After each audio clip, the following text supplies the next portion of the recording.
just trying to chill. I'm just trying to live a peaceful life. That's why I live in Ohio. You know, I live in a little town in Ohio. It must be like 3,700 people, small hippie town. Culturally, it might feel like Ann Arbor to you.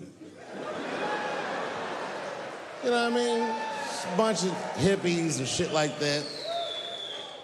And niggas always ask me, like, Dave, why you live in that hippie town? And I'd be embarrassed to tell them the truth. But you know why I live there? Because Yellow Springs, Ohio has the most beautiful women in the world.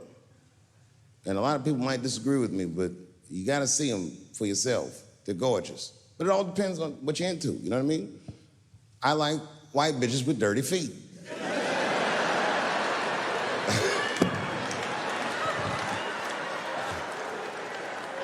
If I had a strip club in Yellow Springs, I would call that shit strippies. All naked hippies all the time. And I'd only hire girls with long titties and long vagina hair that looks like they slept on it.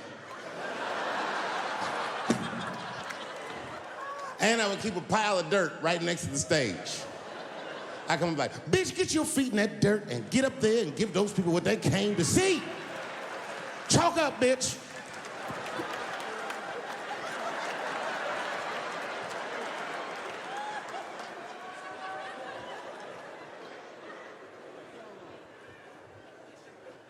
A couple years ago, I was in Ohio at a shopping mall. An old white lady, this is true, she was following me around the mall, which sounds paranoid, but I'm sure she was following me. Mean lady, too. You ever see a woman with lines on her face that just tell you, like, even if she smiled, it looked like it would hurt the muscles in her face? I knew she was following me because she was at places that had nothing to do with her. I'd be looking around like, what is this old bitch doing in GameStop and Foot Locker and all the places I like to go? Every time I see her, she'd just be looking at me on me. And eventually, I forgot about her. So then after I'm shopping, I go all the way to the back of the parking lot. I'm parked all the way in the back. And as soon as I open my car door, I hear a voice go, David Chappelle. Just like that. I didn't even have to look. I knew it was her. And I looked back, and sure enough, there she was, that face. To be honest with you, she probably wasn't even that old. She's probably around my age. But she was a white woman. This bitch looked terrible.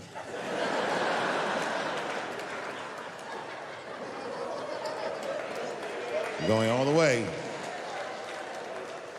I kept my cool. I was nice. I said, hello, miss. And she didn't say anything back. All she said was, I watch your comedy. I said, uh-oh. And then she says, this is true, she goes, it sounds to me like you hate women. I said, well, you know what, miss? It's art. And you're free to interpret this art however you'd like. But I can tell you, as the maker of this art, that I don't believe that I feel that way. And she said, well, I think, and I said, shut up, bitch. Shut the fuck up. Before I kill you and put you in the trunk, ain't nobody around here.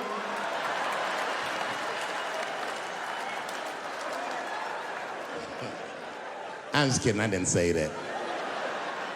I felt that way, but that's not what I said. I was more clever than that. You know what I said? And this is exactly what I said. I said, miss, before you finish that statement, let me ask you a question. Where'd you see me? Did you buy a ticket to a concert I did? I doubt that. Or maybe you watched one of my specials on Netflix. Or did I follow you to your car and do my act? She said, what? I said, keep it in the comment section, bitch, this is real life. Ta-ta.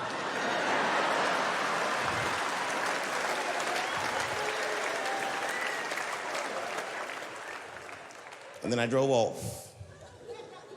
Now, I gotta tell you, and this is gonna surprise some people here, but not everybody. People say things to me all the time, but what you don't know is it does affect me. I think about it. And that one bothered me a lot. I was driving home, couldn't stop thinking about what this woman said because she's not the first woman that said that to me. It's puzzling. You know what I mean? Like, what could I possibly be saying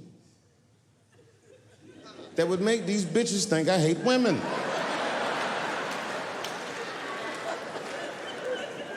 Couldn't figure it out. So you know what I did? I Googled the dictionary definition of a feminist just to make sure I was talking about the right thing.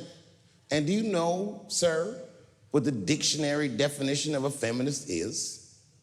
I didn't either. Listen to this. Webster's defines a feminist as a human being, not a woman, a human being that believes in equal rights for women. I was shocked that that's what that meant. Because by that definition, I would consider myself a feminist. And I didn't even know that at the time.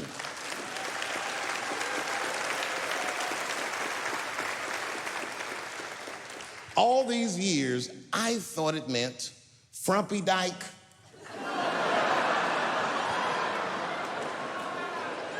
Well, that's who's always talking to be some chick in overalls. Men are trying to rape us. Ah, not you, bitch, we please.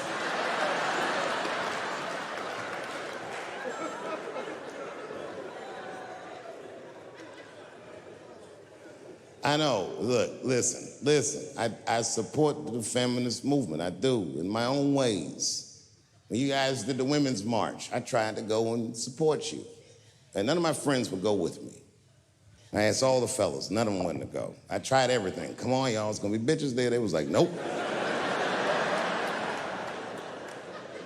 So what I did is I called my friend Ange. Ange is a black woman who's a comedy writer, and she's dope. Matter of fact, she's the only woman that I know personally that pays her ex-husband alimony. And she sounds just like a man when she does it. Fuck that broke motherfucker and all that. She says all that shit. So I hit Ange up. I hit her on the text. And all I did, I texted her. I said, Ange, are you going to the Women's March? And she texted me back, and this is real text. She said, I hope those white bitches get tear gassed.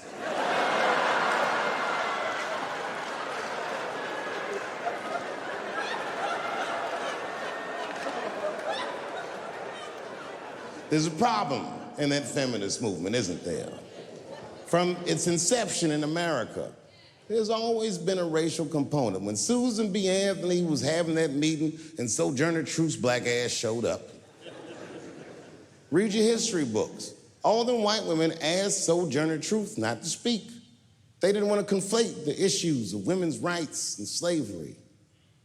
But you know how black bitches are. Sojourner Truth went up there anyway.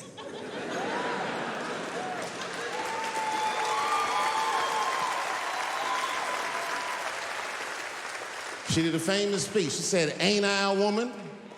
Ain't I a woman? That's right. And listen. I supported the Me Too movement, but the whole time, I thought that the way they handled that was stupid.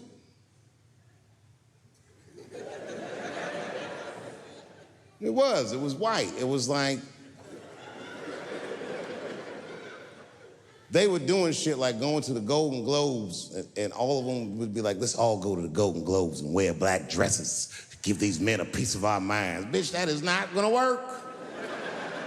You think Martin Luther King's gonna be like, I want everybody to keep riding the bus, but wear matching outfits? You gotta get off the bus and walk. It's real talk. Real talk, that was a silly movement. I want everybody to wear a crocheted pussy hat so they know we're serious. What the fuck was y'all doing? And then I said something about it in one of my specials, and all these women actresses came after me. I said, man, fuck y'all too, you canceled. I ain't jerking off to none of your pictures again.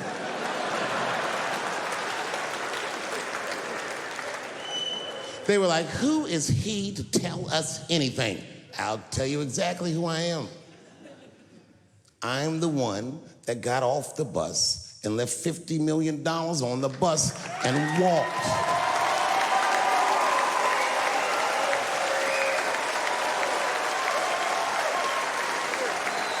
I agreed with these women. I just didn't agree with what they were doing about it. Right. No, it was annoying as fuck. Because if these women were serious, you know what they would have done? They all would have fired their agents. And they would have went to the mailroom of one of these big agencies and found a woman that was busting her hump in there and said, if you want to talk to us, then you have to talk to her. And if they did that, then she would be big and they would be big and nobody would get fed to Harvey Weinstein. But did they do that? No. Was that their idea? No. Surprisingly, it was mine. What I think the feminist movement needs to be very successful is a male leader.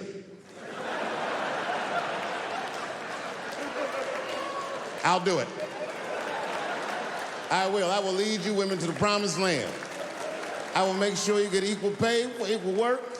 I will make sure that nobody harasses you or fucks with you on the job. I will protect all of your interests. And all that I ask for in return was that you suck my dick. And now we're right back to square one, aren't we?